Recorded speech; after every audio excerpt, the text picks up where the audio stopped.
The Dumb Man by Sherwood. There is a story. I cannot tell it.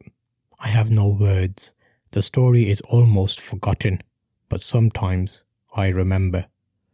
The story concerns 3 men in a house in a street. If I could say the words, I would sing the story. I would whisper it into the ears of women and mothers. I would run through the streets saying it over and over. My tongue would be torn loose. It would rattle against my teeth. The 3 men are in a room in the house. One is young and dandified. He continually laughs.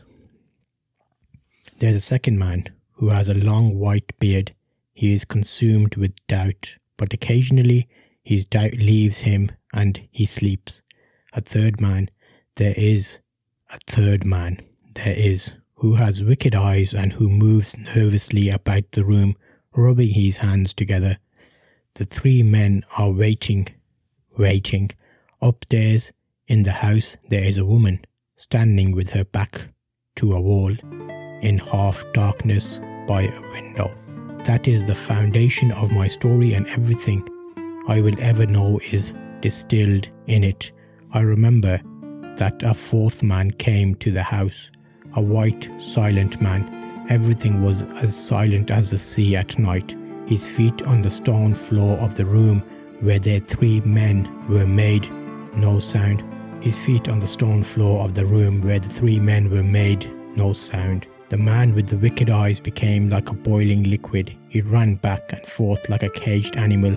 The old grey man was infected by his nervousness.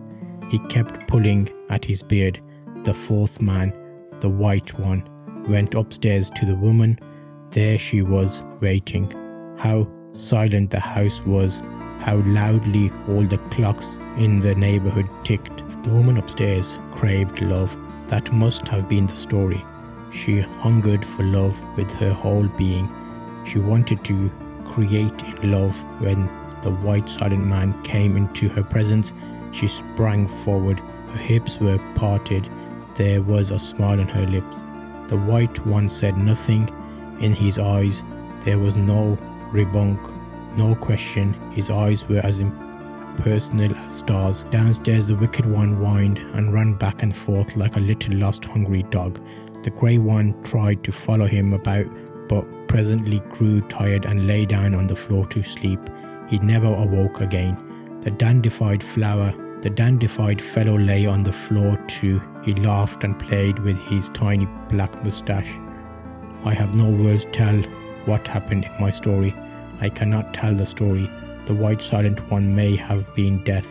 The waiting, eager woman may have been life.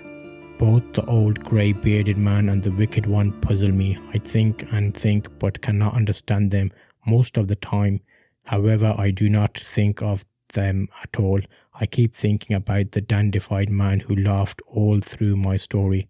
If I could understand him, I could understand everything. I could run through the world telling a wonderful story. I would no longer be dumb. Why was I not given words? Why am I dumb? I have a wonderful story to tell, but now no way to tell it.